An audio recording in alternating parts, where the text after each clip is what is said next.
The sun was barely awake when the quiet of the tiny grocery store cracked open like a heartbeat too loud for the morning.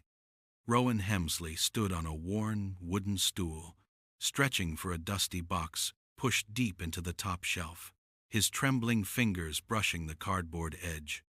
That moment, feet balanced unevenly, hands reaching towards something just out of reach, summed up everything his life had been lately: unstable, uncertain, and one wrong move away from breaking apart.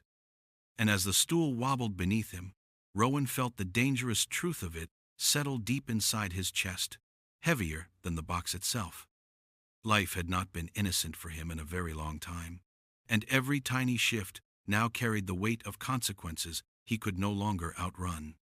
If you believe in kindness, forgiveness, and second chances, please take a moment now to like, comment, share, and subscribe to Kind Heart Satires.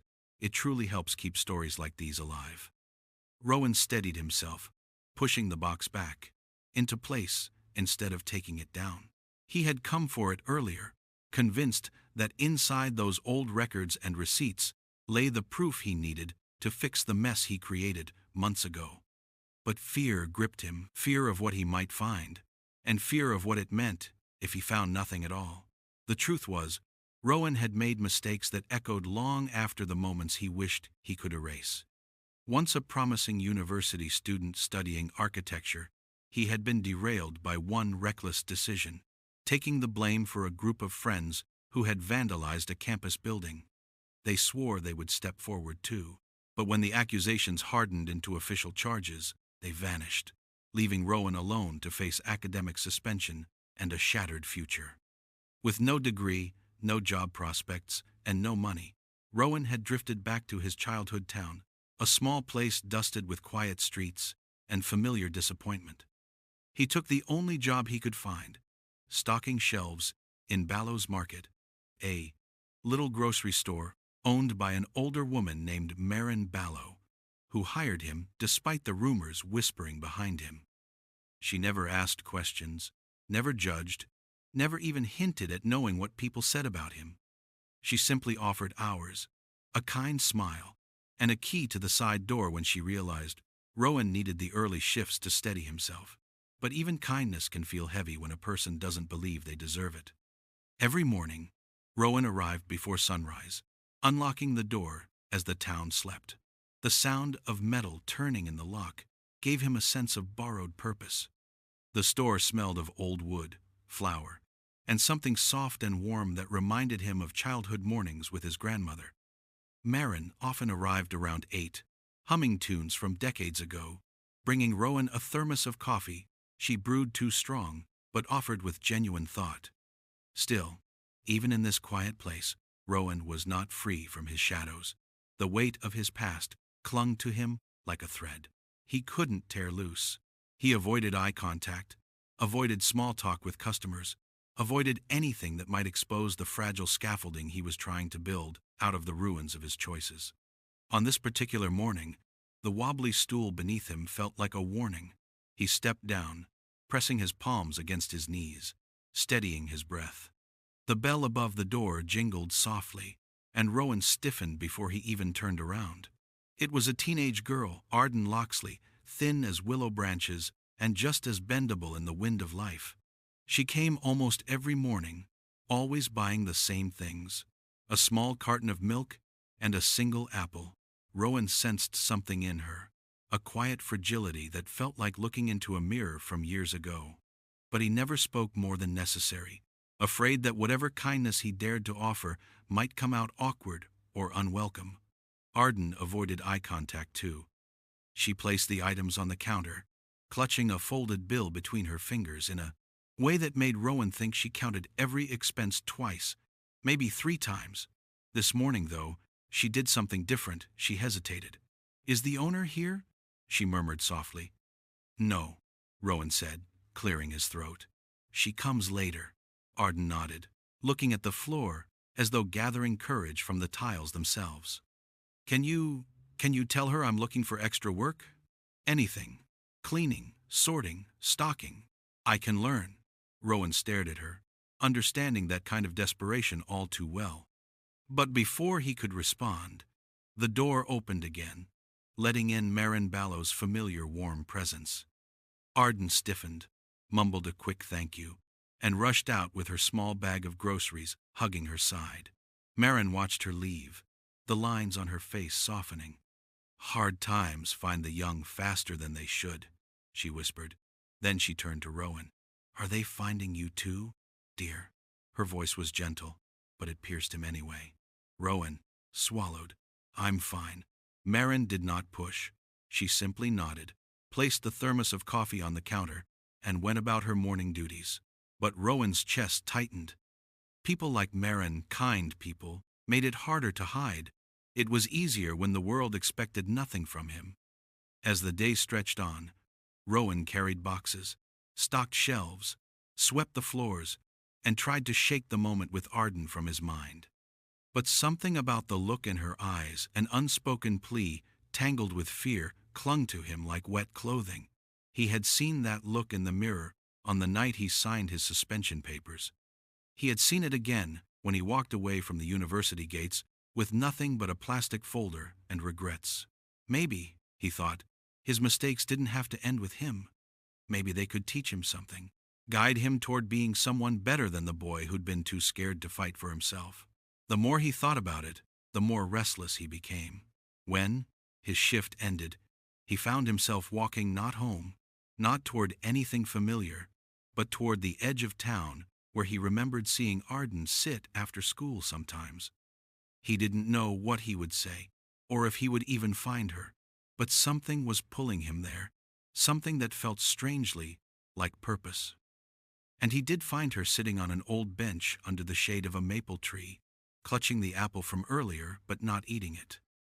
She looked smaller than she had in the store, as though whatever weight she carried grew heavier once she felt alone. Rowan approached slowly, careful not to startle her. When she looked up, panic flashed across her eyes until she recognized him. "You left in a hurry," Rowan said quietly. "About the job. Marin's the type who would help you if you let her." Arden looked down. "I don't want help. I need work." The simplicity of the statement broke something in Rowan. "Sometimes work is help," he said. The word surprised even himself. He sat on the bench, leaving enough space that she wouldn't feel trapped. "Why the sudden need?" Arden hesitated, pressing her fingers into the bruised skin of the apple. "My brother's sick," she finally said. "My mom's doing everything she can, but the bills keep coming. I don't want to be another mouth to feed. I want to help." Rowan nodded slowly. "I know what it feels like to want to make things easier for the people you care about." He paused. "And I know what it feels like to sink alone when you don't let anyone help you." Arden looked at him, curiosity softening her expression. "Did you?" He shook his head. "Not important. What matters is you don't have to carry everything by yourself." Those words hung in the air, warm and heavy. Arden breathed out, a small, trembling exhale. "Maybe I don't," she whispered. The next morning, Rowan told Marin everything about Arden, about her brother, about the job she was hoping for. Marin listened, nodding thoughtfully. "You did the right thing telling me," she said, "and the girl deserves a chance, much like you did." Rowan froze. "Why did you give me a chance?" he finally asked. Marin looked at him with eyes that had seen decades of people hiding wounds they assumed made them unworthy. "Because someone once gave me one," she said simply. "Kindness doesn't stop with the person who receives it. It's supposed to move forward." Something inside Rowan cracked open. Maybe it was gratitude. Maybe it was sorrow. Maybe it was both. Arden was hired the next day cleaning after school, organizing storage, helping with small tasks. She worked quietly, carefully, with the kind of determination that reminded Rowan of how he used to be before life bent him in sharp directions. Slowly, Rowan found his days changing. He found himself talking more, offering help without being asked, laughing at small things. His own healing started happening, in ways he didn't even notice until they were already unfolding. But life, as it often does, tests the fragile progress it sees. One afternoon, during a restock of the upper shelves, Rowan found the box he had avoided before the same dusty box that had made him step down in fear. This time, he took it down. Inside were old store records, faded ink, and receipts that shouldn't have mattered anymore.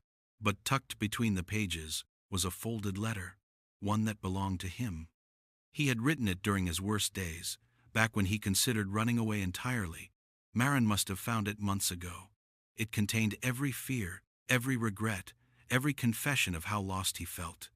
Rowan read it now with trembling hands, surprised by the pain in the words, surprised even more by how distant that version of him now felt. At the bottom, in handwriting that wasn't his, were the words, "If you ever feel this way again, dear, come to me first. No one heals alone." Rowan folded the letter against his chest, overwhelmed. As weeks turned into months, Rowan grew steadier. Arden grew brighter, and the little store became more than a workplace. It became a sanctuary. A place where broken things were slowly pieced back together, where mistakes didn't define futures, where kindness was not a rare act but a daily choice.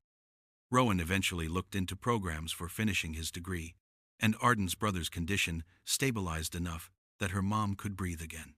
Hope, small as a candle flame, began lighting corners of all their lives. And one bright afternoon, while the sun warmed every shelf and every inch of the market's wooden floor, Rowan realized something profound. His feet were steady now. His hands were no longer shaking. The air felt innocent again, not because life became perfect, but because he had stopped facing it alone. If this story touched your heart, please like, comment, share, and subscribe to Kind Hearts Satires. Your support helps keep stories of hope and second chances alive. Special request: please comment a heart emoji to spread kindness before the story ends. Rowan closed the shop that evening with a quiet smile. For the first time in a long while, he did not fear the next morning. He welcomed it, feet steady, hands open, ready to continue reaching for the things once out of reach.